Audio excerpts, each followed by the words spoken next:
एक गांव में दो मामा और उनका परिवार रहा करता था। सब कुछ अच्छा चल रहा था, पर दो सड़क हादसे में मेरे बड़े मामा की मृत्यु हो गई। इसके कुछ समय पश्चात मेरी बड़ी मामी की मृत्यु भी हो गई।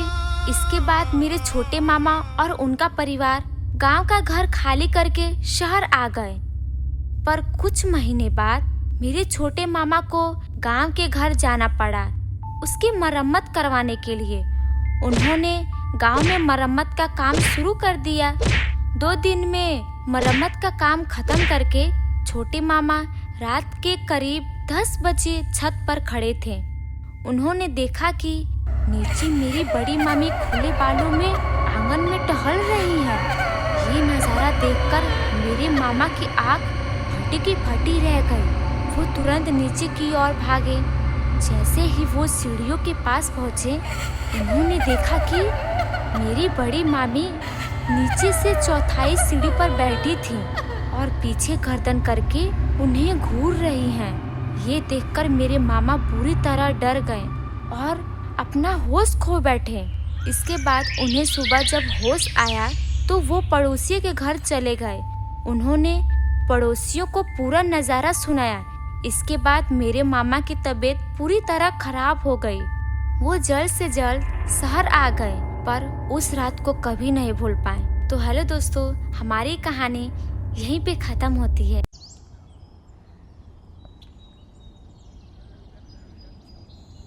शहर में एक आदमी रहता था। उसकी एक इकलौती बेटी थी जो बहुत संस्कारी और सुशील थी। एक दिन पिताजी बोले, बेटी, भगवान ने हमें सब कुछ दिया है। मैं आपसे कुछ कहना चाहता हूँ। बेटी बोली, जी पिताजी बोलिए, आप क्या कहना चाहते हैं? पिताजी बोलते हैं, बेटा, मैं तुम्हारी शादी कराना चाहता हूँ और न जाने मैं कब रहूँ या ना रहूँ, इसीलिए एक सुंदर सा रिश्ता ढूंढा हूँ। बेटी बोली, जैसी आपकी इच्छा, लेकिन हमारे जाने के बाद आप अच्छे से रहिएगा। फिर वह उसकी शादी करा देता है। जब वह अपने ससुराल जाती है, शहर के मॉडर्न कपड़े पहनकर अपनी सास के पास जाती है और उसका पैर छूती है। हे राम, ये आधे अधूरे कपड़े पहनकर तुम मेरे सामने आशीर्वाद लेने के लिए आई हो? अरे गांव में मेरा बहुत नाम है, तुम्हारे वजह से मेरा नाम खराब हो जाएगा। बहू बोली, माँ जी, छोटे कपड़े से कोई बेशर्म नहीं होता। संस्कार तो इंसान के व्यवहार में होता है। सास बोली, अच्छा, जुबान तो तुम्हारा बहुत अच्छा ही चलता है। अरे हमारे यहाँ शादी के बाद बहुएं साड़ी पहनकर रसोई में खाना बनाती हैं और तुम क्या पहनकर आ गई? बहू बोली, माँ जी, मैं अपने तरफ से पूरी कोशिश करूँगी कि मैं आपका दिल जीत पाऊँ। आप टेंशन मत लीजिए, आपको टेंशन लेने की कोई जरूरत नहीं है। मेरे रहते हुए आपके नाम को कोई बदनाम नहीं करेगा, भले ही मैं शहर की हूँ। सास बोली, फिलहाल के लिए मेरे आँखों से ओझल हो जाओ, मैं तुमको इस कपड़े में देख नहीं पा रही हूँ। वह अपने कमरे में चली जाती है। कुछ दिनों बाद एक दिन कमला अपनी बहू से कहती है कि कल घर में गणेश जी की पूजा है, आसपास के बहुत से लोग आएंगे, तो तुम शिकायत का मौका मुझे बिल्कुल भी मत देना। और हाँ, गांव के लोगों को दिखा देना कि मेरी बहू शहर की होने के बाद भी बहुत ज्यादा संस्कारी है और अपना ऐसा पहनावा पहनकर मत आ जाना। ऐसे ही अगले दिन पूजा का सारा काम कर लेती है। ये सब देखकर कमला देवी को बहुत अच्छा लगता है। सभी लोग पूजा में आ जाते हैं। वह एक अच्छी सी साड़ी पहनकर वहाँ आ जाती है। उसकी खूबसूरती और उसका पहनावा देखकर सभी लोग कमला देवी की बहुत तारीफ करते हैं और पूजा में गणेश भगवान का आरती भी गाती है। यह देखकर सास बहुत हैरान हो जाती है। कुछ लोग कमला देवी से कहते हैं कि अरे वाह, इतनी खूबसूरत और संस्कारी बहू कहाँ से लेकर आ गई? हमारे गांव में तो कोई ऐसी लड़की है ही नहीं, तुम्हें कहाँ से मिल गई? सास बोली, मेरी बहू शहर की है। हाय दैया, मैं तो सुनी हूँ शहर की लड़कियाँ बड़ी बेशर्म होती हैं। तुम्हारी बहू तो बहुत ही ज्यादा संस्कारी है। तुम्हारी तो किस्मत अच्छी निकली, वरना शहर की लड़कियां तो अपनी सास को अपने इशारों पे नचाती हैं। सास बोली, अरे नहीं नहीं बहन, पहले मैं भी ऐसा सोचती थी, लेकिन मेरी बहू ने मेरी सोच को बदल डाला और अपने संस्कारों से मेरा दिल जीत लिया। कमला को अपनी गलती का एहसास हो जाता है और सबके जाने के बाद अपनी बहू को बुलाती है और अपनी पुश्तैनी हार दे देती है। देते हुए कहती है कि ले बहू, ये तेरे लिए सोने का हार। आज मैं बहुत खुश हूँ, तुमने तो मेरा सोच ही बदल डाला। सच में मुझे एहसास हुआ कि ऐसे कपड़े पहनने से इंसान के संस्कार नहीं दिखते। एक गांव में एक बूढ़ी दादी रहती थी। उनकी 2 पोतियां थीं। दादी माँ ने अपने दोनों पोतियों को पाल पोस के बड़ा किया था।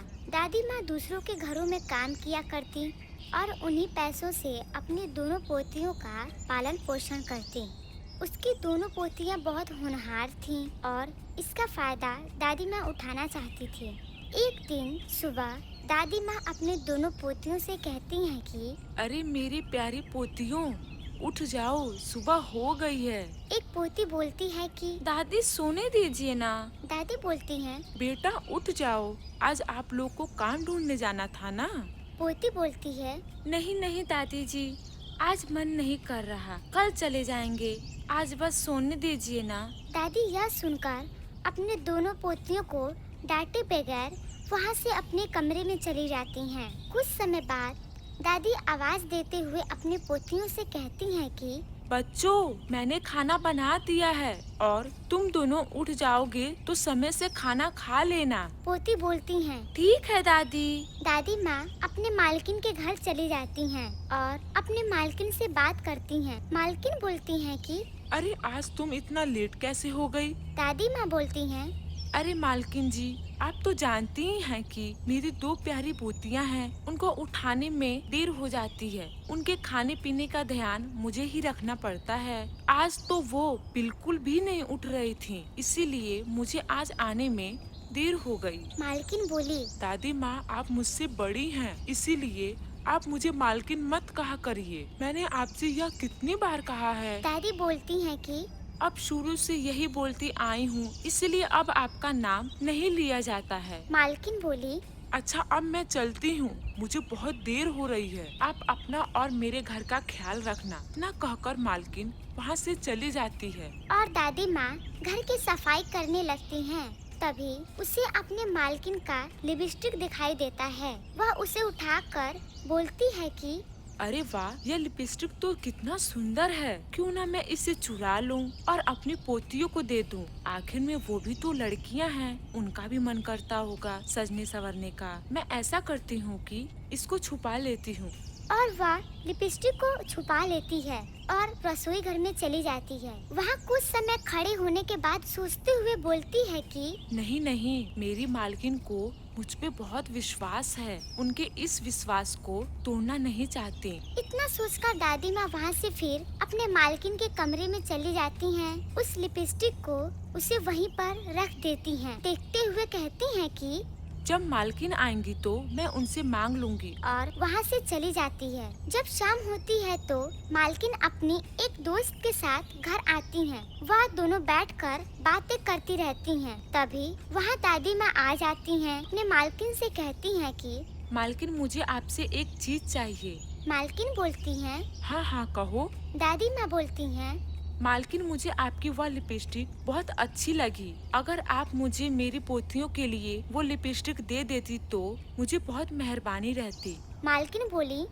अरे कोई बात नहीं, आपको जो चाहिए वो ले लीजिए। तभी वह अपने मालकिन का लिपस्टिक उठा लेती है और वहाँ से चली जाती है। जिसके बाद मालकिन की दोस्त बोलती है, यार ये कैसी नौकरानी पाल कर रखी है तू, एक नंबर की लालची है। मालकिन बोली, अरे नहीं नहीं, ये बहुत अच्छी हैं। ये तो मेरे पास 10 सालों से काम कर रही हैं और इनकी नियत मेरे घर को लेकर कभी भी खराब नहीं हुई है। सहेली बोली, अरे वाह, तब तो ये बड़ी ईमानदार हैं। तो फिर ये बूढ़े होने के बाद भी काम क्यों कर रही हैं? मालकिन बोली, क्या बताऊं यार, इनके बेटे और बहू को गुजरे काफी समय हो गए हैं और तभी से ये अपने 2 पोतियों का पालन पोषण कर रही हैं। इनकी पोतियाँ कितनी बड़ी हैं, दोनों बड़ी हैं। क्यों ना इनकी पोतियों को हम अपने ऑफिस में काम दिलवा दें। Well idea. इस तरह दोनों बात करके सो जाती हैं। तो दूसरी तरफ दादी जब अपने घर पहुंचती हैं, तो वह अपनी पोतियों से कहती हैं कि बेटा ये देखो मैंने तुम्हारे लिए क्या ले आया।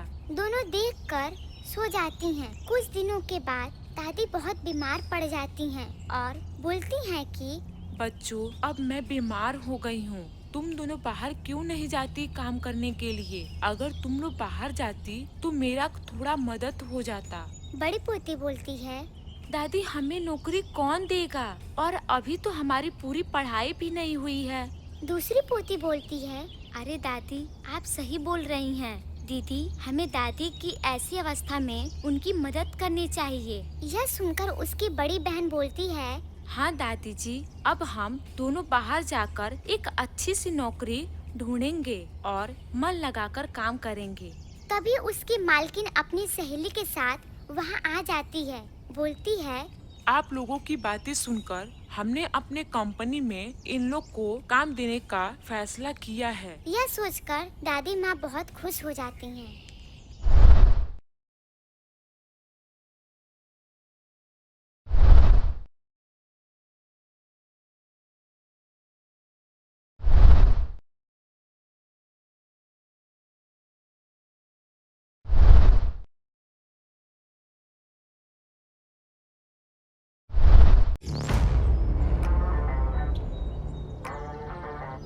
एक समय की बात है, मदनपुर गांव में एक किसान रहता था। वह अपनी जिंदगी बिताने के लिए खेतों में काम किया करता था। वो प्रतिदिन के जैसे ही अपने खेतों में काम कर रहा था, उसे खेत में काम करते करते एक घायल मुर्गी मिली। उसके शरीर से खून निकल रहा था। उसे देखकर किसान को दया आ गई। वह मुर्गी को घर ले आया। उसने उसके जख्म को साफ किया और अच्छे तरीके से सेवा की। निरंतर सेवा करने से मुर्गी धीरे धीरे ठीक होने लगी। जब वह ठीक हो गई तो उसने किसान को धन्यवाद दिया और कहा, तुमने मेरे प्राणों को बचाया है, जिसके लिए मैं सदा तुम्हारे आभारी रहूंगी। मैं तुम्हें हर दिन इनाम के रूप में एक सोने का अंडा दूंगी। यह सुनकर किसान खुश हो गया। मुर्गी के कहे अनुसार वे प्रतिदिन प्रातः काल में एक सोने का अंडा दिया करती।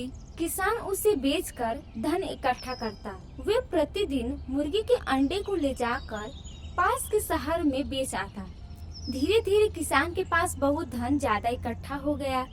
फिर एक दिन किसान के मन में लालच आ गया। उसने सोचा, मुझे प्रतिदिन अंडे के लिए इंतजार करना पड़ता है, क्यों ना मैं मुर्गी को पेट को काट कर सभी अंडे निकाल लूं और मुर्गी को रोज रोज खाना भी नहीं देना होगा। दूसरे दिन ही किसान वह सुबह ही उठकर लालच में आकर मुर्गी के पेट पर वार कर दिया। देखते देखते किसान ने चाकू से मुर्गी के पेट को चीर डाला।